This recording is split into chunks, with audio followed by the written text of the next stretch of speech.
Hello guys, स्वागत है आपका पॉइंट टू एकेडमी में। मैं हूं प्रकाश और आज जो टॉपिक है हमारा कंपेयरिंग द सी सेक्टर्स ऑफ इकोनॉमी, जो कि क्लास 10th का चैप्टर है, इसके बारे में हम पढ़ने वाले हैं।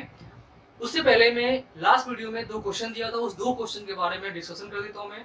ठीक है कि वो क्या था, क्वेश्चंस क्या था और उसके आंसर्स क्या हैं। तो पहला जो क्वेश्चन क्या था कि tertiary system, how tertiary sector provide link between primary and secondary sector. कि जो टर्शरी सेक्टर है वो प्राइमरी और सेकेंडरी को लिंक कैसे करता है, दोनों के बीच में एक लिंक कैसे बनाता है।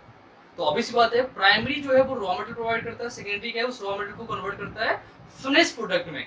तो ऑब्वियस सी बात है कि प्राइमरी से ट्रांसपोर्ट करके सेकेंडरी तक इंडस्ट्री को लाना किसका काम होता है, टर्शरी का काम होता है। कम्युनिकेशन करना किसका काम होता है, प्राइमरी और सेकेंडरी के बीच में कम्युनिकेशन करना, ट्रांसपोर्टेशन करना, ये सारे के सारे काम जो होते हैं, बैंकिंग की बात करते हैं, सबके सब काम किसका होता है, तो टर्शरी का होता है, लिंक प्रोवाइड करता है। नेक्स्ट क्वेश्चन था कि difference between primary and tertiary sector. Obviously वाला सबसे आसान टॉपिक है, 3 कम से कम आप अगर इसके लिए पहले अगर मैं बताऊं तो पहला डेफिनेशन दे दीजिए, प्राइमरी सेक्टर में क्या डेफिनेशन होता है और टर्शरी में क्या होता है। सेकंड में एग्जांपल दे दीजिए, एग्जांपल क्या होता है। And the third one is, उसके अंदर ये बताइए कि टर्शरी का काम क्या है और प्राइमरी का काम क्या है। दैट्स इट, ये हम तीनों बताएंगे। ये हो गया। अब चलते हैं टॉपिक की तरफ कि टॉपिक में हम क्या पढ़ने वाले हैं। तो तीनों सेक्टर को हम कंपेयर कैसे करेंगे, मतलब कि कंपेयरिंग द 3 सेक्टर, और क्यों करते हैं कंपेयर। तो इसके अंदर मैं आपको बताऊंगा कि कंपेयर कैसे करते हैं, उसके साथ ये बताऊंगा जीडीपी क्या होता है और कैलकुलेट करते कैसे हैं कि कितना हमने प्रोडक्शन किया उसके बारे में, और उसके साथ ये भी कि तीनों सेक्टर में हिस्टोरिकल चेंज का क्या हुआ। हिस्टोरिकल चेंज का मतलब होता है कि जो इतिहास था, इतिहास से बदलते बदलते अभी तक आधुनिक जो हमारा जो वर्ल्ड चल रहा है, उस आधुनिक में किस तरीके से ये प्लेस लिया, स्थान कैसे लिया, इसके बारे में हम देखते हैं। तो पहला क्या है कि कंपेयरिंग द 3 सेक्टर। तो 3 सेक्टर कौन कौन सा हमारा, तो पहला क्या है प्राइमरी सेक्टर। प्राइमरी सेक्टर जो कि हमें पता है प्राइमरी सेक्टर के अंदर रॉ मटेरियल आता है, रॉ मटेरियल इनके बारे में। तो ये हो गया। साथ ही साथ एग्रीकल्चर, माइनिंग, फिशिंग, फॉरेस्ट्री, जितने भी हैं सब माइनिंग, सब कुछ इसी के अंदर आता है। और सेकेंडरी के अंदर क्या आता है, सेकेंडरी सेक्टर। तो सेकेंडरी सेक्टर के अंदर आता है कि गुड्स जो होते हैं बन के तैयार होना, इसको हम फिनिश प्रोडक्ट के नाम से भी जानते हैं कि फिनिश प्रोडक्ट बन जाता है। जैसे कि बिस्किट बन गया, बिस्किट है, पेन है, पंखा है, बनियान है, जितने भी हम बोल सकते हैं वो सब के सब किसके अंदर आ जाता है, तो ये सेकेंडरी सेक्टर के अंदर आता है, जो प्रोडक्ट बन के तैयार हो जाता है। और सबसे लास्ट की हम बात करते हैं टर्सरी सेक्टर। तो टर्सरी सेक्टर के अंदर क्या आता है, तो टर्सरी सेक्टर ओनली सर्विसेज आते हैं। और सर्विसेज का मतलब सेवाएं, जो कि इनटेंजिबल है, जो दिखता नहीं है, हम उसको छू नहीं सकते हैं लेकिन फील कर सकते हैं। हम सर्विसेज दे रहा है आपको, वो कम्युनिकेशन है, ट्रांसपोर्ट है, सबके सब सेक्टर के अंदर आता है, टर्सरी सेक्टर के अंदर आता है। तो क्या चेंज हुआ, क्या कंपेयर करने की बात करते हैं, तो तीनों के तीनों क्या हुआ, डिफरेंट डिफरेंट गुड्स बना रहा है ना, तो डिफरेंट डिफरेंट गुड्स बना रहा है, साथ ही साथ कितना बनता है, और ओवर द पीरियड जो था वो कैसे चेंज हो गया, कहां कहां चेंज हुआ। तो अभी इस बात है, हमें पता है कि प्रायर टू इंडिपेंडेंस की बात करें इंडिया के अंदर, तो प्रायर टू इंडिपेंडेंस में बहुत चेंजेस आया।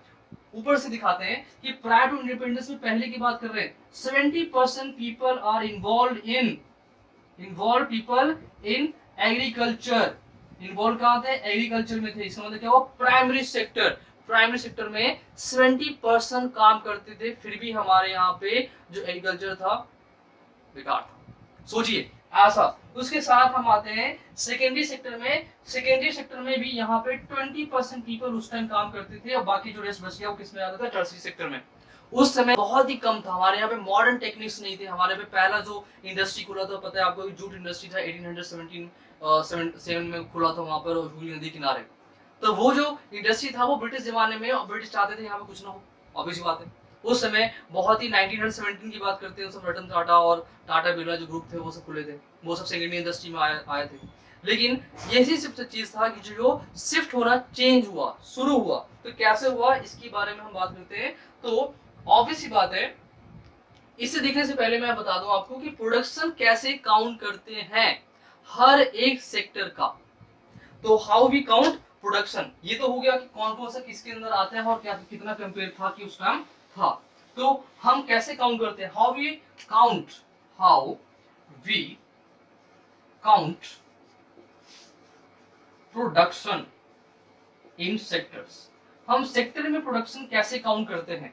तो सेक्टर में प्रोडक्शन काउंट करने का सबसे बेस्ट तरीका है कि मैंने कितना क्वांटिटी मैंने ग्रो किया। प्राइमरी सेक्टर की बात करें तो प्राइमरी सेक्टर में कितना क्वांटिटी हुआ। अब वो हर एक स्टेट में अलग अलग होगा प्राइमरी सेक्टर का। जैसे मान लीजिए हमारे कंट्री के अंदर कितने राज्य हैं, कितने स्टेट हैं। तो स्टेट की बात करें तो हमारे यहाँ बोला था 29 स्टेट्स की बात करते हैं। उस 29 स्टेट में कितना प्राइमरी सेक्टर में प्रोडक्शन हुआ, वो जितने भी जो स्टेट के जितने भी जो गवर्नमेंट है, वो गवर्नमेंट सारे सेंट्रल गवर्नमेंट को ये इंफॉर्मेशन पास करते हैं और वो सारे जो सेंट्रल गवर्नमेंट है वो इंफॉर्मेशन लेके इकट्ठा करके ऐड कर देता है, तो प्राइमरी सेक्टर पता चल गया। वैसे सेकेंडरी सेक्टर का और टर्शियरी सेक्टर का। फॉर एग्जांपल मैं ऐसे बात करूं तो प्राइमरी सेक्टर की बात करते हैं।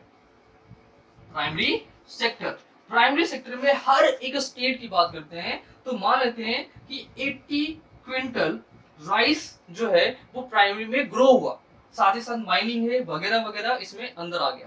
तो 80 क्विंटल का, एक क्विंटल का रेट में बोलता हूं मैं 1000 रुपीज है। कितना, 1000। तो ऑब्वियस बात है 80 क्विंटल का कितना रेट हो गया, तो कितना हो जाएगा आप ही बताइए मुझे, कितना लिखा मैंने, 80,000 रुपीज। तो 80,000 रुपीज क्या हुआ, ये प्राइमरी सेक्टर का वैल्यू हो गया, वैल्यू प्रोडक्शन ये हो गया। फिर ऐसी सेकेंडरी कितना होगा, टर्सरी कितना होगा, तीनों को अगर मैंने ऐड कर दिया तो ऐड करने के बाद मुझे क्या मिल गया, total production, the value of total production that is called GDP.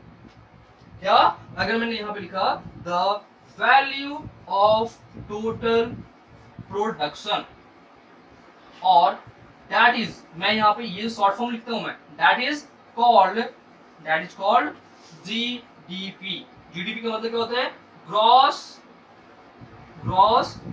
Domestic product.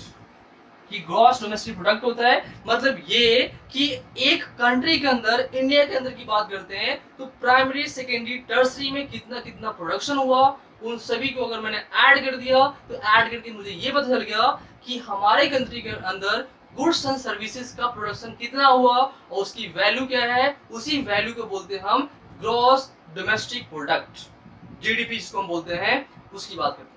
जैसे हम बोलते हैं ना कि इंडिया के अंदर जीडीपी है वो 4.9% से बढ़ रहा है, 8% से बढ़ रहा है। हालांकि अभी तो कोरोना वायरस चलते जो हमारे इंडिया जीडीपी है वो 0.5% की बात करते हैं, वहां पे आ चुका है। बाकी कंट्री में तो मैं नेगेटिव में जा चुका है, वहां पे ऐसा कहां है, ठीक है।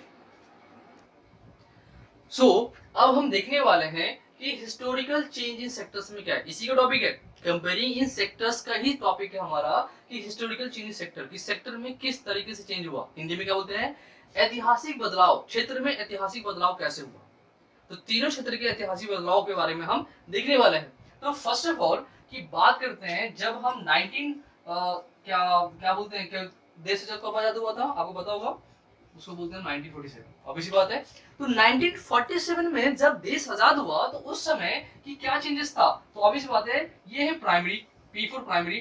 प्राइमरी में 70% काम करते थे, सेकेंडरी में ऑलमोस्ट 20% थे, और टर्सरी में जो बच गया रेस्ट ऑफ इसमें आता था, 10% काम करते थे। तो ये चेंज कैसे हो गया। और अगर हम 2011 की बात करें तो 2011 में जो जनगणना हुआ, तो उस जनगणना में क्या हुआ, तो उसको देख लेते हैं थोड़ा सा, कोई बात नहीं। तो 2011 में जो प्राइवेट सेक्टर था वो 70% से कम होकर 48% पे आ गया था, 48.5% पे आ गया। वो यहाँ पर ऐसे कुछ क्यों ऐसा, क्योंकि जो पॉपुलेशन है प्राइवेट सेक्टर में काम करने के लिए, जो डिस्गाइज अनएम्प्लॉयमेंट था वहां पर। डिस्गाइज अनएम्प्लॉयमेंट क्या होता है, एम्प्लॉयमेंट। डिस्गाइज का मतलब होता है कि जहां पे जितना रिक्वायर्ड है उससे ज्यादा लोग वहां पे काम कर रहे हैं। फैमिली में जैसे होते हैं, वहां पे गांव में देखा होगा कि किसान जो है वो एक जगह काम, एक का काम है, लेकिन वहां पे 4 लोग वहां पे इन्वॉल्व है। तो वो डिस्गाइज था, वहां से वो मैन पावर हटकर वो कहाँ चला गया, इंडस्ट्री में चला गया। और इंडस्ट्री में जो इतना कम था, इंडस्ट्री में बढ़कर वो 30% के ऑलमोस्ट उस पे आ गया, और बाकी जो रेस्ट ऑफ था वो इसमें आ गया, ठीक है। तो ये क्या होगा, रेस्ट यहाँ पर आ गए। तो इसमें क्या हुआ कि कैसे चेंज हुआ, तो चेंज ये हुआ कि जैसे प्राइमरी में प्राइमरी जो था ऑब्वियस बात है सबसे मेन कोर जो एम्प्लॉयमेंट का जो पार्ट था वही था, लेकिन सेकेंडरी सेक्टर में जैसे जैसे ये टेक्नोलॉजी बढ़ना शुरू हो गया, वैरायटी ऑफ इंडस्ट्री आ गई हमारे यहाँ पे, अलग अलग जो कम्युनिटी बनाने लगे, उससे क्या हुआ कि वहाँ पे लेबर फोर्स की जरूरत पड़ा और इनकम ज्यादा वहाँ पे आने लगे, स्टेबल इनकम आया जो कि एग्रीकल्चर से स्टेबल इनकम नहीं होता था। जब स्टेबल इनकम आया तो वहां पर लेबर फोर्स ज्यादा इन्वॉल्व होना शुरू हो गए। आज की डेट में ऐसा है कि सेकेंडरी नहीं टर्सरी सेक्टर में ज्यादा एम्प्लॉयमेंट देते हैं और एम्प्लॉयमेंट है यहाँ पर, और प्राइमरी और सेकेंडरी में कम है। ऐसा हो गया क्योंकि जो सेकेंडरी टर्सरी सेक्टर है उसमें क्वालिफाइड प्रोफेशनल जो पीपल होते हैं वो ज्यादातर उसी में जाते हैं और इंडस्ट्री और प्राइमरी को छोड़ देते हैं। ये हमारा इंडस्ट्रियल जो चेंज है वो किस तरीके से हुआ, मैं यहाँ पर आपकी जो यहाँ पे स्क्रीन में चार्ट दिख रहे होंगे, उस चार्ट में आप देखिए किस तरीके से वहाँ पे चेंजेस हुआ, ग्राफ दिया हुआ है, उस ग्राफ में आप देख सकते हैं कैसे यहाँ पे हुआ है। थैंक यू गाइस, आज के लिए इतना ही टॉपिक, नेक्स्ट क्लास में हम नेक्स्ट टॉपिक पढ़ेंगे, तब तक के लिए